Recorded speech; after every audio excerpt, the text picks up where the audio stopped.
रत्नागिरी सिंधुदुर्ग मतदारसंघातून अखेर महायुतीकडून नारायण राणेंची उमेदवारी जाहीर झाली आहे। किरण सामंतांनी माघार घेत असल्याचं जाहीर केलंय। आता राणे विरुद्ध विनायक राऊत अशी चुरशीची लढाई मात्र पाहायला मिळेल।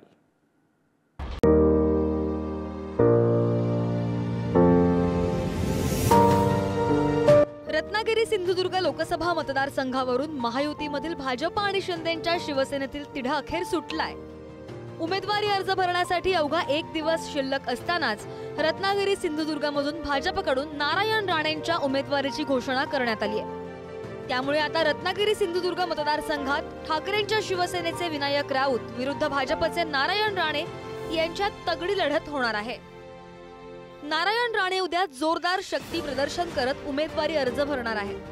मात्र त्याआधी ग्रामदेवतेचं दर्शन घेत 2.5 लाखांच्या मताधिक्यानं निवडून येण्याचा विश्वास सुद्धा राणेंनी व्यक्त केलाय। आपली उमेदवारी जी आहे मग काही तिढा नव्हता। हा युक्तिवाद आहे पक्षांचा। त्यामुळे जी काही मतदारसंघ मागणी होते ते सोडवण्यासाठी प्रयत्न, आणि मला माहीत होतं ही उमेदवारी मला मिळणार, आणि म्हणून मी प्रचार ऑलरेडी चालू केला। तर तिढ्यामध्ये जाऊ नका, मला शुभेच्छा द्या। नरेंद्र मोदीजी, देशाचे पंतप्रधान, अमित भाई शाह होम मिनिस्टर, आणि माननीय नड्डाजी राष्ट्रीय अध्यक्ष, या तिघांचा आणि तसंच देवेंद्र फडणवीस यांचाही मी अतिशय ऋणी आहे की ज्यांनी मला ही उमेदवारी दिली। किती लाखांच्या फरकाचा? 2.5 लाखाच्या फरकाने मी निवडून आहे। दरम्यान फडणवीसांच्या शिष्टाईमुळे शिंदेंच्या शिवसेनेनं रत्नागिरी सिंधुदुर्गच्या जागेवर पाणी सोडलंय। अमित शहा, शिंदे, फडणवीस यांच्या बैठकीनंतर मंत्री उदय सामंत आणि किरण सामंत यांनी सुद्धा रत्नागिरी सिंधुदुर्गच्या जागेवरील दावेदारी मागे घेत राणेंना पाठिंबा जाहीर केलाय। माननीय एकनाथ शिंदे साहेबांना या सगळ्या गोष्टीमध्ये कुठेही त्रास होऊ नये, देवेंद्रजींना देखील त्रास होऊ नये म्हणून स्वतः किरण भैयांनी एक निर्णय घेतला की नारायण राणे साहेबांना उमेदवारी जर जाहीर झाली तरी देखील शिवसेना म्हणून आम्ही प्रामाणिकपणानं काम करू। कोणीतरी पुढाकार घेतला पाहिजे, आपल्या नेत्यांना कुठेही त्रास होणार नाही ही भूमिका घेतली पाहिजे, आणि ती भूमिका आदरणीय किरण भैयाने घेतली, म्हणूनच आज नारायण राणेंची उम्मीदवारी जाहिर झाली। कल नारायण राणे साहब का मेरे ख्याल से फॉर्म भरने का दिन है, 11 बजे हम उसमें शामिल होंगे। जो हम किरण भैया के उम्मीदवारी के साथ करने वाले थे, तब हम प्रचार करने वाले थे, उससे आगे जाके राणे साहब का प्रचार करेंगे। तर प्रतिस्पर्धी विनायक राऊतांनी मात्र राणेंचं माझ्या समोर आव्हानच नाही असं म्हणत राणेंना तिसऱ्यांदा धूळ चरण्याची भाषा केली आहे।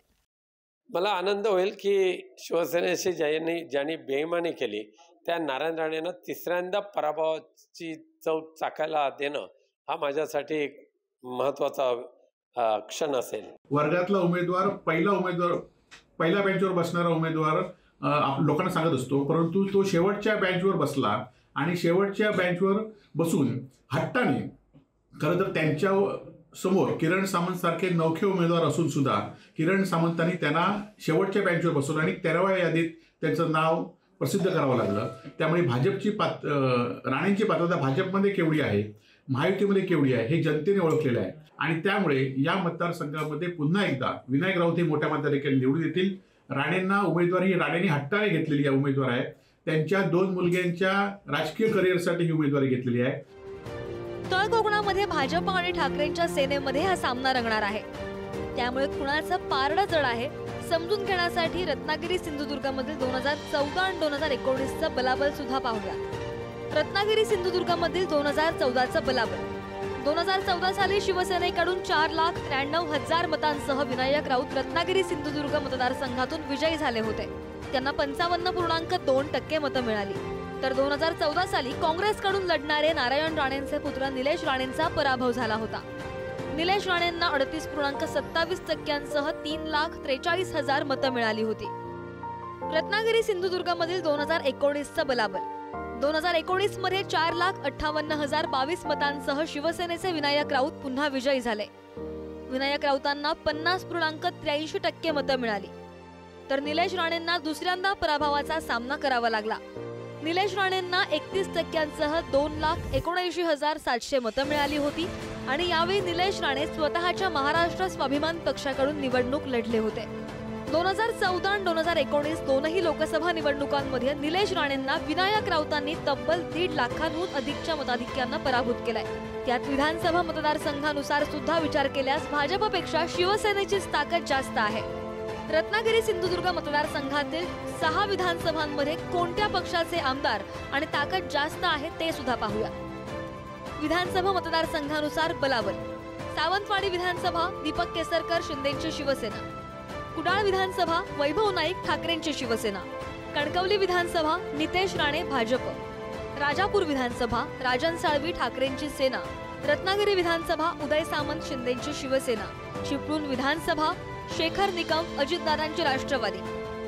ठाकरेंची सेना आणि शिंदेच्या सेनेचे प्रत्येकी 2-2 मतदारसंघात आमदार आहेत, तर भाजपचा एका आणि अजितदादांच्या राष्ट्रवादीचा एका मतदारसंघात आमदार आहेत। राणे आणि ठाकरे कट्टर वैमनस्यामुळे पुन्हा एकदा तळकोकणातील ही लढत चुरशीची होणार हे निश्चित आहे।